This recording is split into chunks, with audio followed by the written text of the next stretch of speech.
नमस्कार। खबरों के इस बुलेटिन में थोड़ा स्वागत है। मैं हाँ तरनजीत कौर। पहला पेश ने छुणवीआं खबरां।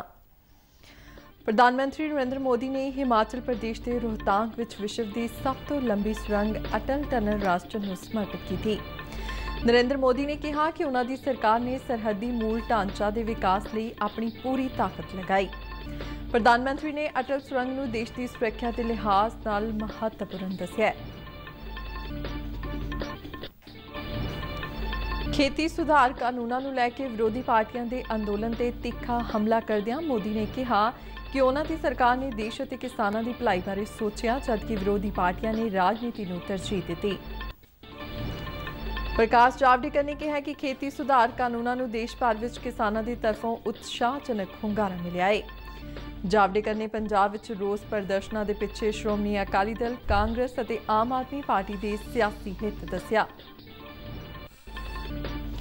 विदेश मंत्रालय ने कहा कि करतारपुर लांघे को मुड़ खोले जाने संबंधी केंद्रीय सेहत मंत्रालय, गृह मंत्रालय और होर संबंधित धिरां नाल संपर्क जारी है।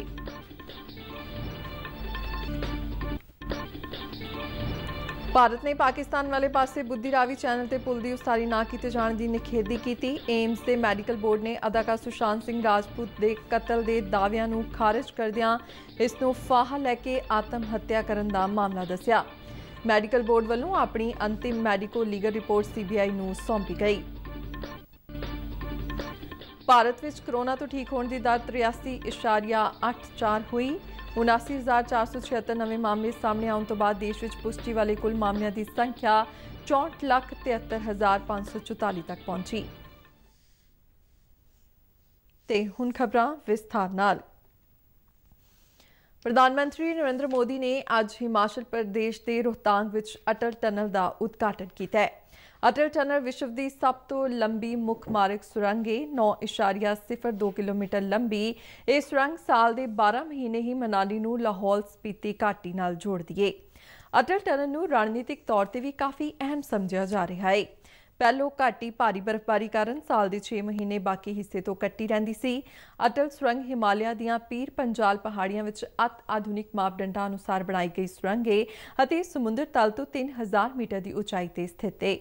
अटल टनल बनन नाल मनाली अते लेह की सड़की दूरी 46 किलोमीटर घट गई है अते हुण इह फासला 4 तो 5 घंटियां विच पूरा किया जा सकेगा।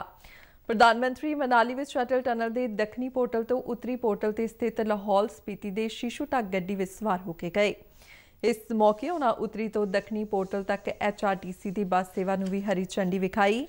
प्रधानमंत्री ने अटल टनल की उसारी नाल संबंधित एक फोटो गैलरी की भी फेरी पाई। उन्होंने हिमाचल सरकार वालों लगाई गई एक प्रदर्शनी नूं भी वेख्या। प्रधानमंत्री नूं अटल टनल से एक लघु फिल्म भी विखाई गई।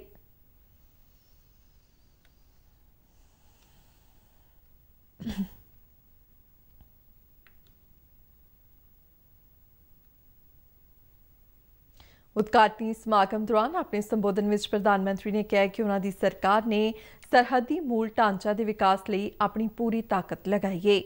उन्होंने कहा कि सरहदी विकास मूल ढांचा ते विशेष जोर देंदियां सड़कों, पुलों और सुरंगों की उसारी का काम वड्डे पद्धर ते कीता जा रहा है।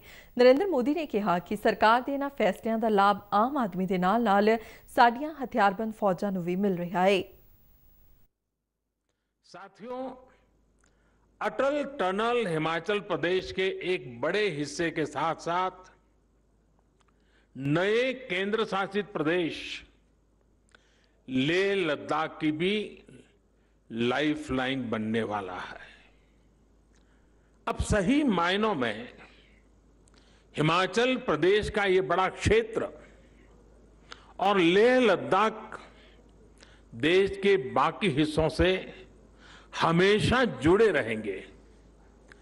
प्रगति पथ पर तेजी से आगे बढ़ेंगे। इस टनल से मनाली और केलोंग के बीच इसकी दूरी 3-4 घंटे कम हो ही जाएगी। पहाड़ के मेरे भाई बहन समझ सकते हैं कि पहाड़ पर 3-4 घंटे की दूरी कम होने का मतलब क्या होता है।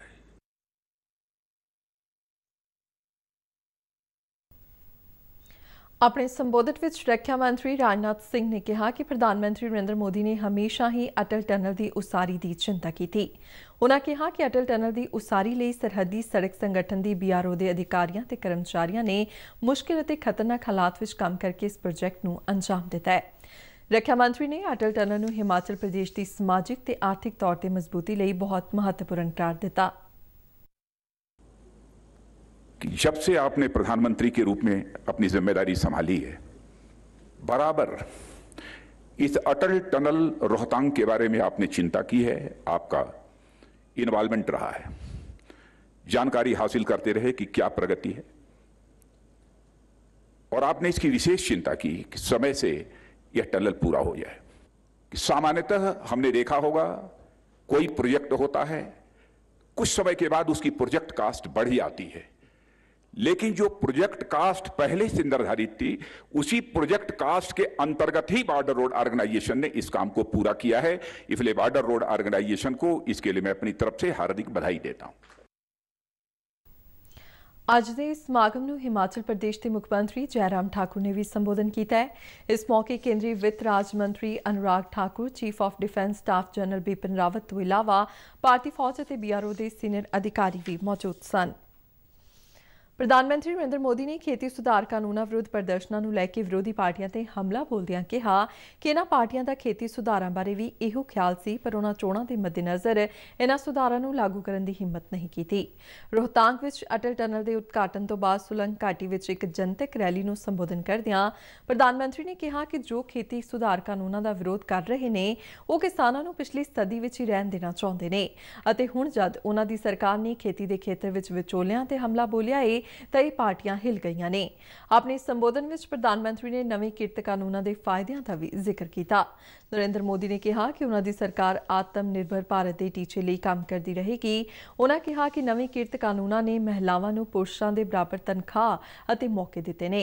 ਪ੍ਰਧਾਨ ਮੰਤਰੀ ਨੇ ਵਿਰੋਧੀ ਪਾਰਟੀਆਂ ਦੀ ਆਲੋਚਨਾ ਕਰਦਿਆਂ ਕਿਹਾ ਕਿ ਸਦੀ ਬਦਲ ਗਈ ਪਰ ਇਹਨਾਂ ਦੀ ਸੋਚ ਉਹੀ ਰਹੀ। ਪ੍ਰਧਾਨ ਮੰਤਰੀ ਨੇ ਕਿਹਾ ਕਿ ਉਹਨਾਂ ਦੀ ਸਰਕਾਰ ਵੱਲੋਂ ਕੀਤੇ ਗਏ ਸੁਧਾਰਾਂ, ਵੱਖ-ਵੱਖ ਸੇਵਾਵਾਂ ਦੇ ਡਿਜੀਟੀਕਰਨ ਅਤੇ ਸਿੱਧੇ ਲਾਭ ਤਬਾਦਲੇ ਨਾਲ ਸਮੇਂ ਅਤੇ ਪੈਸੇ ਦੀ ਬਚਤ ਹੋਈ ਹੈ ਅਤੇ ਭ੍ਰਿਸ਼ਟਾਚਾਰ ਨੂੰ ਖਤਮ ਕੀਤਾ ਹੈ। ਉਹਨਾਂ ਕਿਹਾ ਕਿ ਸਰਕਾਰ ਲਗਾਤਾਰ जनता ਦੀਆਂ ਸਮੱਸਿਆਵਾਂ ਘੱਟ ਕਰਨ ਦੀ ਕੋਸ਼ਿਸ਼ कर रही है। सुधार कानूनों का विरोध करने वाले कहते हैं कि यथास्थिति बनाए रखो, पिछली सदी में जीना है जीने दो, लेकिन देश आज परिवर्तन के लिए प्रतिबद्ध है और इसलिए ही कृषि क्षेत्र के विकास के लिए कानूनों में ऐतिहासिक सुधार किया गया है।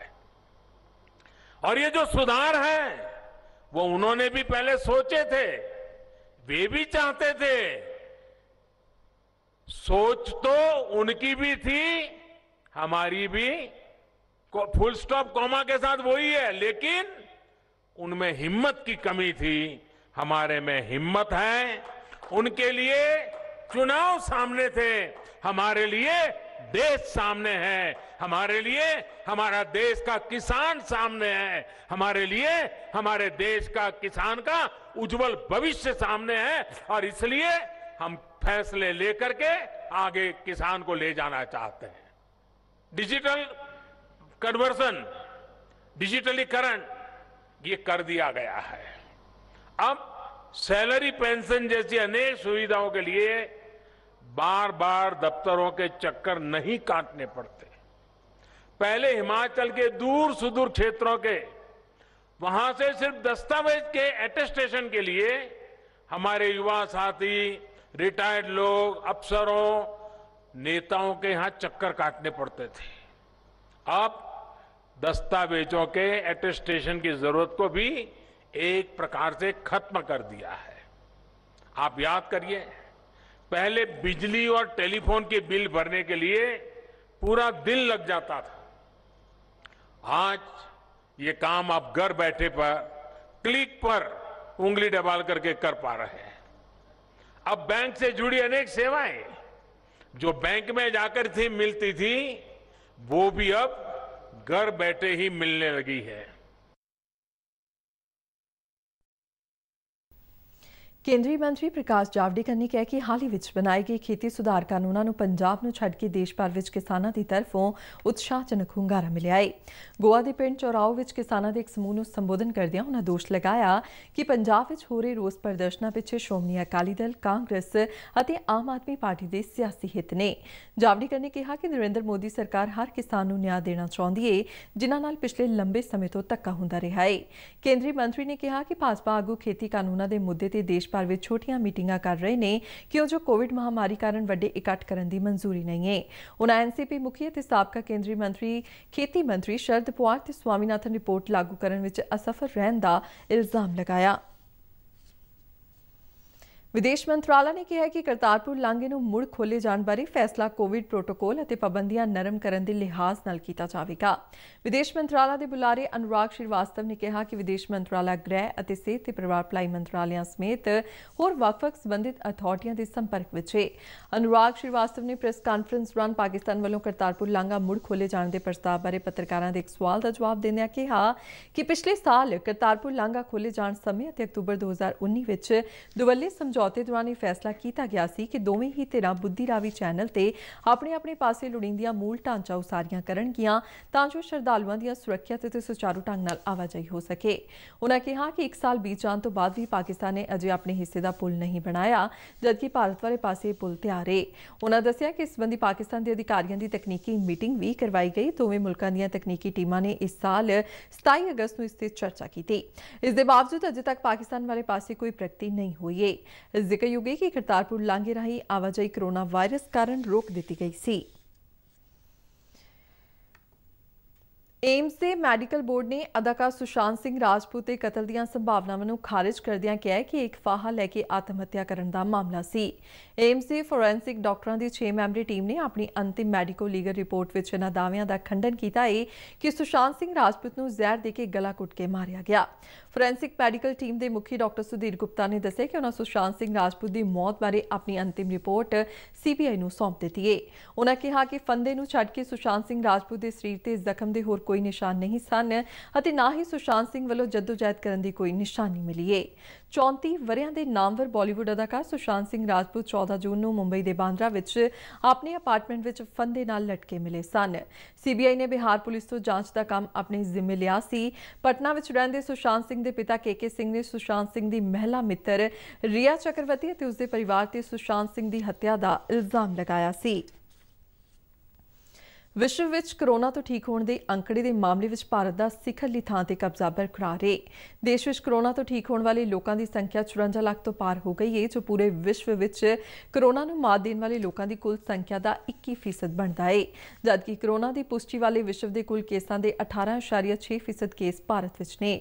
ਭਾਰਤ ਵਿੱਚ ਕੋਰੋਨਾ ਦੀ ਮੌਤ ਦਰ ਵੀ ਸਭ ਤੋਂ ਘੱਟ ਹੈ। ਵਿਸ਼ਵ ਵਿੱਚ ਕੁੱਲ ਮਿਲਾ ਕੇ ਕੋਰੋਨਾ ਦੀ ਮੌਤ ਦਰ 2.97% ਹੈ, ਜਦਕਿ ਭਾਰਤ ਵਿੱਚ ਇਹ ਅੰਕੜਾ 1.56% ਹੈ।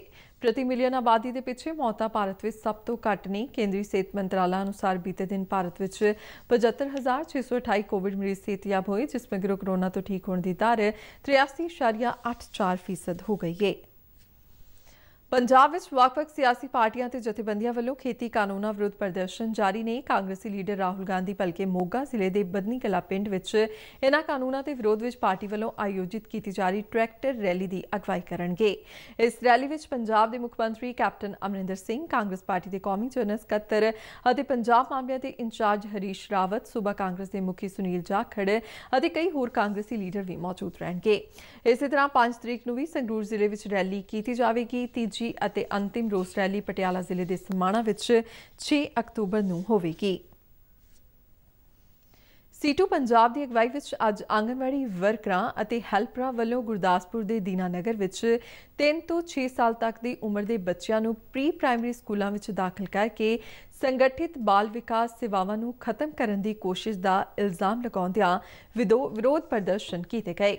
ਇਨ੍ਹਾਂ ਆਂਗਨਵਾੜੀ ਵਰਕਰਾਂ ਨੇ ਇਲਜ਼ਾਮ ਲਗਾਇਆ ਹੈ ਕਿ ਸਮਾਜਿਕ ਸੁਰੱਖਿਆ, ਇਸਤਰੀ ਤੇ ਬਾਲ ਵਿਕਾਸ ਮੰਤਰੀ ਅਰੁਣਾ ਚੌਧਰੀ ਵੱਲੋਂ ਯੂਨੀਅਨ ਦੇ ਆਗੂਆਂ ਨੂੰ ਆਪਣੀਆਂ ਮੰਗਾਂ ਦੇ ਸੰਬੰਧ ਵਿੱਚ ਮੀਟਿੰਗ ਲਈ ਸਮਾਂ ਨਹੀਂ ਦਿੱਤਾ ਗਿਆ।